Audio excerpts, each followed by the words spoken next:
మేము కష్టపడతాం, శ్రమ చేస్తాం, ఆ రకంగా మాకు సంపాదించుకునే మార్గాలు ఇవ్వండి, చదువుకునే అవకాశాలు కల్పించండి, మేము కూడా గర్వంగా బతుకుతామని చెప్పి ఆ రకంగా కోరుతున్నారు తప్పితే పేదవాళ్ళు కావచ్చు బీసీలు అవసరమైతే ఆకలి తల్లబడిస్తారు, పస్తుంటారు, కానీ ఈ రకంగా అవమానాలు ఆత్మగౌరవాన్ని తాకబెట్టే జాతి కాదు ఈ బీసీ జాతి అని చెప్పి కూడా ఈ ఉత్తరాంధ్రలో ఉన్నటువంటి ఈ బీసీ సమాజం ఒక్కసారి చెప్పాల్సిన అవసరం ఉంది.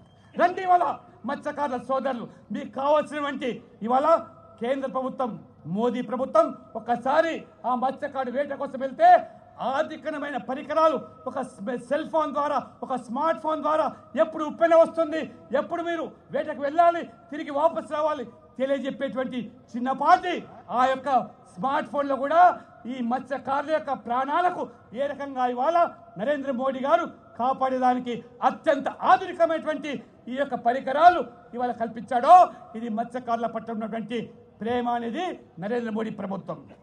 అంతేకాదు ఇవాళ నరేంద్ర మోడీ గారు ఇవాళ ప్రధానమంత్రి విశ్వకర్మ దాదాపు ఈ సమాజంలో ఉండేటువంటి ప్రతి పల్లెలో ప్రతి గ్రామంలో విశ్వకర్మ పేరు మీద ఉండేటువంటి ఆ చేతి వృత్తుల మీద ఆధారపడి ఆ కుల వృత్తులను నమ్ముకొని జీవించేటువంటి వర్గాలు కోకొల్లలుగా ఉన్నాయి. వాళ్ళ అది కమ్మరైనా, కుమ్మరైనా, వడ్రంగైనా, చాకలైనా, మంగలైనా, బోయ అయినా ఇవన్నీ కూడా ఈ వృత్తులు లేకపోతే ఏ పల్లె కూడా ఇవాళ ఉండే పరిస్థితి లేదు. ఈ వృత్తులతో ఉండేటువంటి ఈ వర్గాల వల్లనే ఇవాళ సమాజం బతుకుతూ ఉన్నది.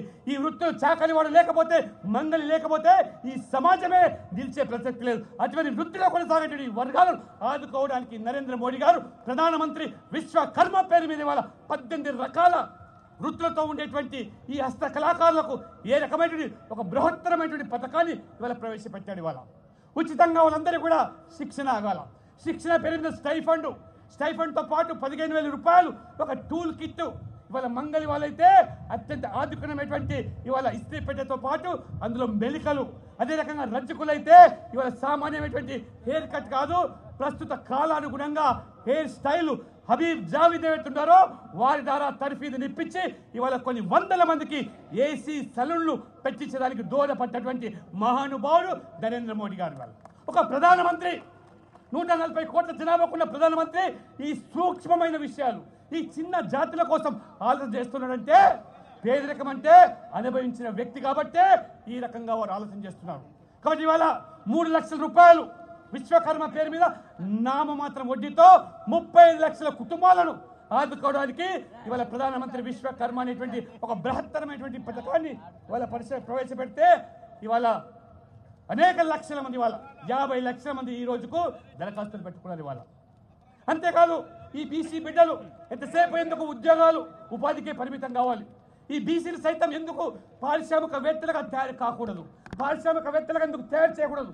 ప్రతి బీసీ బిడ్డకు చదువుకున్నవాడు, అర్హత ఉన్నవాడు, నైపుణ్యత ఉంటే శిక్షణ కల్పించి ఒక పరిశ్రమ తయారు చేయడానికి ప్రధానమంత్రి వెంచర్ క్యాపిటల్ ఫండ్ పేరు మీద గతంలో ఎస్సీ ఎస్టీలకు మాత్రమే పరిమితమైనటువంటి ఈ పారిశ్రామికవేత్తలకు కావాల్సినటువంటి కార్పస్ ఫండ్ 10 లక్షల నుంచి ₹1 కోటి వరకు నామాత్రం వడ్డీతో ఇవాళ ఈ ప్రభుత్వం 2018 నుంచి కల్పిస్తూ ఉంటే కొన్ని వేల మంది ఇవాళ ఈ సమాజంలో ఉండే బీసీలు గొప్ప గొప్ప పారిశ్రామికవేత్తలుగా తయారవుతున్నారంటే ఇది నరేంద్ర మోడీ గారు ఏ దృష్టితో ఆలోచన చేస్తున్నాడు?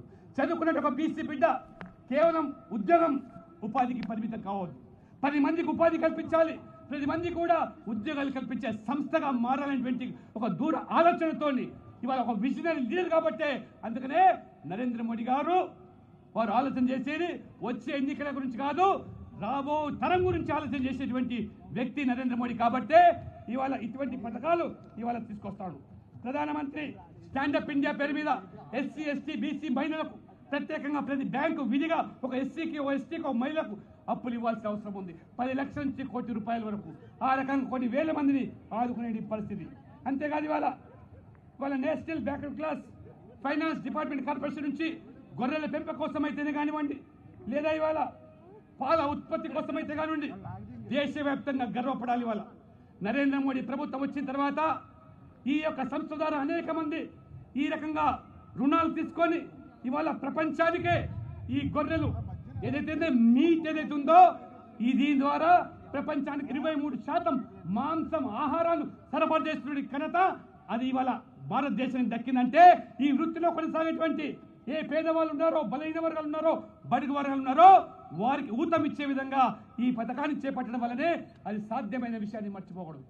రాష్ట్రీయ గోకుల్ మిషన్ ఇవాళ అనేక మంది మన యొక్క యాదవ సోదరులు ఏ యొక్క పాల ఉత్పత్తి మీద ఆధారపడి తమ జీవితాలు గడుపుతున్నారో వాళ్ళందరూ కూడా ఈ రాష్ట్రీయ గోకుల్ మిషన్ ద్వారా పాల ఉత్పత్తి కోసం అనేక విధాలుగా ప్రభుత్వం దోహదపడుతూ వారికి ఆ రకంగా సహకారం అందిస్తుంటే ఇవాళ ప్రపంచానికి కావాల్సినటువంటి ఈ యొక్క 61% పాలు ఈ భారతదేశం నుంచే సరఫరా అవుతున్నాయంటే మనమందరం కూడా ఇవాళ గర్వపడాలి. భారతదేశం పాల ఉత్పత్తిలో దాదాపుగా ఇవాళ 2-3 స్థానంలో ఉన్నామనే విషయాన్ని ఇవాళ మోదీ ప్రభుత్వం కల్పించిన విషయాన్ని మర్చిపోకూడదు. కానీ దయచేసి మీరు ఆలోచన చేయండి. నేను చెప్పుకుంటా పోతే చాంతడవుతుంది. ఇవాళ రాస్తే రామాయణం అవుతుంది. నరేంద్ర మోడీ గారు 10 సంవత్సరాలు చేసింది ఏంటి చెబితే మహాభారతం అవుతుంది. కాబట్టి అనేకమైనటువంటి ఈ యొక్క విప్లవాత్మకమైనటువంటి నిర్ణయాలతో పాటు ఇంతకుముందు సత్యకుమార్ గారు చెప్పినట్టు ఇవాళ భారతీయ జనతా పార్టీ బీసీలకు ప్రభుత్వంలోనూ పార్టీలో కూడా పెద్దపీట వేస్తా ఉన్నది. ఇవాళ ప్రభుత్వంలో ఇంతకుముందు చెప్పినట్టుగా లోక్సభ రాజ్యసభలో 115 మంది ఎంపీలు ఉన్నారంటే అది బీజేపీలో మాత్రమే ఉన్నారు. ఇవాళ అత్యధిక ఎంపీలు బీసీలు ఇవాళ బీజేపీలో ఉన్నారు. అత్యధికమైనటువంటి బీసీ ఎమ్మెల్యేలు అది బీజేపీలో మాత్రమే ఉన్నారు. అత్యధికమైనటువంటి బీసీ ఎమ్మెల్సీలు కూడా ఇవాళ బీజేపీలో మాత్రమే ఉన్నారు. అత్యధికమైనటువంటి బీసీ మహిళా ఎమ్మెల్యేలు కానివ్వండి ఎంపీలు కానీ మళ్ళీ బీజేపీలో ఉన్నారు. అత్యధిక సంఖ్యలో ఎస్సీ ఎస్టీ ఎంపీలు ఎమ్మెల్యేలు ఏ పార్టీలో ఉన్నారంటే అది కూడా బీజేపీలోనే మాత్రమే ఉన్నారు. అటువంటి పార్టీని ఇవాళ మీరు ఇది అగ్రవర్ణాల పార్టీ అని పట్టణాలకు పరిమితమైన పార్టీ అని చెప్పే మీరు ఒక్కసారి ఆత్మవిమర్శనం చేసుకుని మీరు చేసింది ఏమిటని అడుగుతున్నాను. ఇవాళ ఈ ఆంధ్రప్రదేశ్లో మన ముఖ్యమంత్రి గారికి బీసీకి ఎంబీసీకి తేడా తెలియదు. ఎంబీసీ అంటే ఎవరో తెలియదు. ఇవాళ సంచార జాతులు ఊరూరా ఏ రకంగా పొట్ట చేత పట్టుకొని తన సంస్కృతిని భారతదేశం యొక్క సాంప్రదాయాలను కథలుగా మన యొక్క చరిత్రను చెప్పుకొని జీవించేటువంటి ఈ యొక్క సంచార జాతులు ఈ రాష్ట్రంలో ఈ దేశంలో కొల్లేళ్ళగా ఉంటే ఇదాతే ఒక కమిషన్ ఏర్పాటు చేసి నరేంద్ర మోడీ గారు ఒక సంక్షేమ బోర్డుని ఏర్పాటు చేసి సీడ్ పేరు మీద వాళ్లకు ఆర్థిక సాయాన్ని అందించడానికి కేంద్ర ప్రభుత్వం పూనుకుంటా ఉంటే ఈ రాష్ట్ర ప్రభుత్వాలు తెలుగు రాష్ట్రాలు సంచార జాతులేమిటో ఆ కులాలేమిటో కనీసం వాళ్ళు గుర్తించలేని దుస్థితిలో ఉన్నారంటే వీరికి బీసీల పట్ల ఉండే చిత్తశుద్ధి ఏమాత్రం ఉన్నదో మీరు ఆలోచన చేయండి. వాళ్ళు సంచార జాతులు ఇవాళ ఎస్సీలో ఉన్నారు, ఎస్టీలో ఉన్నారు, బీసీలో ఉన్నారు. కానీ వాళ్ళకు న్యాయం జరుగుతుందంటే మొదటిసారిగా నరేంద్ర మోడీ ప్రభుత్వం ఇదాతే కమిషన్ ద్వారా వారికి ఒక సంక్షేమ బోర్డు ఏర్పాటు చేసి 10,000 కోట్ల బడ్జెట్ పెట్టి వారిని ఆదుకుంటున్నటువంటి ప్రభుత్వం ఇది నరేంద్ర మోడీ ప్రభుత్వం. కాబట్టి దయచేసి మీరు ఆలోచన చేయండి మిత్రులారా. ఈ రకంగా బీసీలో ఉన్నటువంటి ఈ రకమైనటువంటి ఆలోచనతో భారతీయ జనతా పార్టీ మోదీ గారు పోతా ఉంటే ఏ రకంగా చరిత్రహీనులు కాంగ్రెస్ పార్టీ మొదటి నుంచి కూడా నెహ్రూ నుంచి మొదలుకుంటే రాహుల్ గాంధీ వరకు అడుగడుగున బీసీ వ్యతిరేక విధానాలు బీసీలకు హక్కులను ఏ రకంగా కాల రాసిందో ఒక్కసారి మీరు ఆలోచన చేయాలి.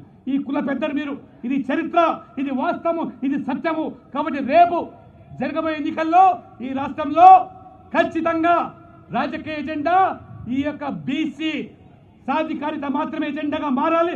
అప్పుడే ఈ రాష్ట్రాల్లో బీసీల పట్ల ఈ ప్రభుత్వాలు ఈ పాలకులు మన వైపు చూసే అవకాశం ఉంటుంది. వచ్చే ఎన్నికల్లో ఖచ్చితంగా బీసీ ఎజెండానే రాజకీయ ఎజెండాగా మారాలి.